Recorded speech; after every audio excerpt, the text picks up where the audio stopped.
तुम यकीन नहीं करोगे कि इस 16 साल की लड़की ने अपने ही मॉम एंड स्टेप फादर को जान से मार दिया, वो भी तब जब वो गहरी नींद में सो रहे थे, और सिर्फ इसलिए ताकि वो टिकटॉक में फेमस हो सके। एंड इस केस का अजीब पार्ट तो ये है कि बाद में जाकर इसने खुद से ही एक क्राइम इन्फ्लुएंसर को मैसेज करके बोला कि प्लीज इस केस के ऊपर नजर डालो एंड इसको सॉल्व करने की कोशिश करो। यह है सारा, जो कि सिर्फ 16 ईयर्स की है। वो अपने पेरेंट्स और अपनी एक 5 साल की छोटी बहन के साथ जॉर्जिया में रहती थी एंड उसको टिकटॉक पे वीडियोस बनाना काफी ज्यादा पसंद थे, जो कि बेसिकली इस उम्र में तो सबको होते हैं। बट इसके केस में इसका टिकटॉक अकाउंट उस कैटेगरी में होने वाला था जो कि सारा के ऊपर एलिगेशंस लगाए गए थे। तो आओ समझते हैं क्या थे वो एलिगेशंस। 20 फरवरी 2025 की रात को पता नहीं क्यों लेकिन सारा डिसाइड करती है कि वो अपने ही पेरेंट्स को जान से मार देगी। और जैसे ही रात होता है वो सबके सोने का इंतजार कर रही थी और वो तब तक जागती है जब तक उसके पेरेंट्स गहरी नींद में नहीं सो जाते। और जैसे ही घर के सभी लोग सो जाते हैं वो एक आर्म पिस्टल को लेकर अपने मॉम एंड डैड के रूम में चली जाती है एंड उसके बाद बूम, वो सबसे पहले अपने डैड को मारती है एंड उसके कुछ सेकंड बाद ही अपने मॉम को भी मार देती है। एंड सारा के डैड को हार्ट डिजीज रहता था जिसके कारण वो एक एलिवेट मशीन को पहने रखते थे, और जब उसने अपने डैड को मारा तो मशीन आवाज निकालने लगती है क्योंकि मशीन ने डिटेक्ट कर लिया था कि अब हार्ट बीट बंद हो चुका है। उसके बाद सारा तेजी से अपने बेडरूम की तरफ भागने लगती है और पिस्टल को अपने बेड के नीचे छुपाकर अपने बेड पे सोने का नाटक कर रही होती है। और अगले दिन जब सारा की छोटी बहन उठती है और जैसे ही वो अपने पेरेंट्स के रूम में गई तो उसने देखा कि her parents is no more. Bed खून से पूरा लाल हो चुका था एंड उसके पेरेंट्स को गोलियां लगी थी। उसके बाद वो 5 साल की डरी हुई बच्ची सारा के रूम में जाती है और उसको उठाती है और सारा उठने के बाद ऐसा रिएक्ट कर रही होती है जैसे कि उसे कुछ पता ही नहीं हो। उसके बाद वो जल्दी से पुलिस के पास कॉल करती है और बोलती है कि मेरे पेरेंट्स का मर्डर हो गया है। And after some time police उसके घर आ जाती है एंड इन्वेस्टिगेशन शुरू कर देती है। और मर्डर के 1 हफ्ता बाद ही सारा अपने टिकटॉक अकाउंट पे पोस्ट करती है कि वो अपने पेरेंट्स को खोकर बहुत ही ज्यादा दर्द में है, उसको तकलीफ झेलनी पड़ रही है और वो बहुत ही ज्यादा अकेली है। एंड ऑल्सो पोस्ट करती है विद अ कैप्शन, तुम्हें पता नहीं कि मुझे अपने मॉम एंड डैड की कितनी जरूरत है। जब मुझे घर में कोई काम नहीं रहता तो मेरा घर बहुत ही ज्यादा खाली लगता है। और ये सब पोस्ट करने के बाद वो अपने पेरेंट्स को फ्यूनरल में उनको श्रद्धांजलि देने के लिए जाती है। My name is Sarah and I'm Kristen Brock's daughter. For James, thank you for all the life lessons you taught me and for being the best bonus dad ever.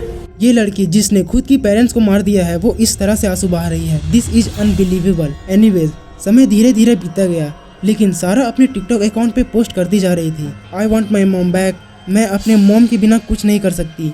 My mom's T shirt, what do you mean I can't call my mom, ये अभी भी real नहीं लग रहा, आखिरकार मेरे साथ ही क्यों। और ऐसे ही ढेर सारा पोस्ट करने लगती है। वो अपने टिकटॉक अकाउंट पे खुद का रोते हुए पिक्चर डालती है सिर्फ और सिर्फ इसलिए ताकि उसे सिंपैथी मिल सके। एंड इट्स ऑल नॉर्मल, यहाँ तक वैसा ही हो रहा था जैसा कि वो चाह रही थी। लेकिन यहीं पे साथ ही में वो एक वियर्ड काम करती है। वो एक टिकटॉक क्रिएटर को मैसेज करने की कोशिश करती है जो कि true crime story based videos बनाती थी।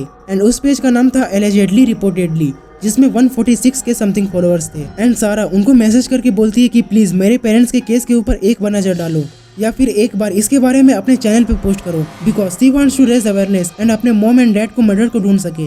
वो मैसेज करती है कि एक दिन रैंडम थर्सडे को फरवरी में कोई उसके घर में घुस जाता है और उसके पेरेंट्स को शूट कर देता है। एंड उसके बाद उनके तरफ से सारा को कोई भी रिस्पॉन्स नहीं आता।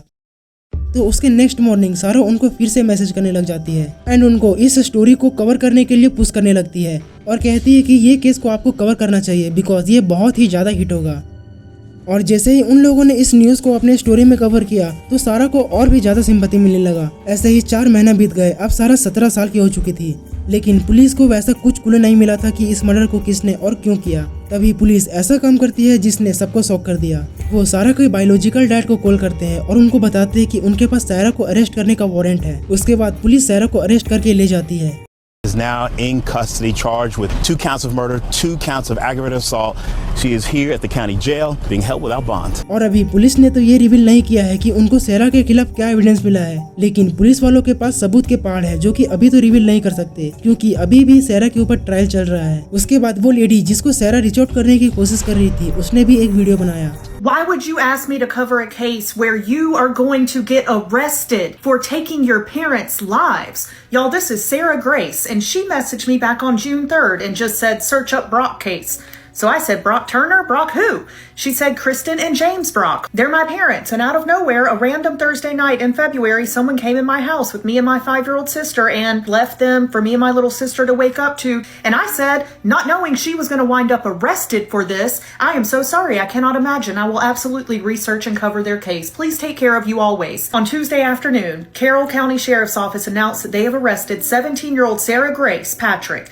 The girl that asked me to cover the case has been arrested. और उसने ये भी बोला कि मैंने अपने हस्बैंड को पहले ही बता दिया था कि मर्डर इसी लड़की ने किया है, क्योंकि जिस तरह से वो वीडियो को बनाने के लिए फोर्स कर रही थी और बोल रही थी कि ये वीडियो हिट चलेगी, उसी वक्त मुझे शक हो गया था। और अभी हमें ये तो कंफर्म नहीं है कि सारा ने ये क्राइम को किया है या नहीं, क्योंकि अभी भी उस पे केस चल रहा है और वो अभी किसी भी तरह का गिल्टी या कुछ भी एक्सेप्ट करने को तैयार नहीं है। बट पुलिस का कहना है कि वो लोग कंफर्म है कि उसी ने अपने मॉम और स्टेप फादर को मारा है। तुम्हें क्या लगता है कमेंट में बताओ, और जैसे ही इस केस का अपडेट आएगा मैं अपने कमेंट सेक्शन में अपडेट कर दूंगा।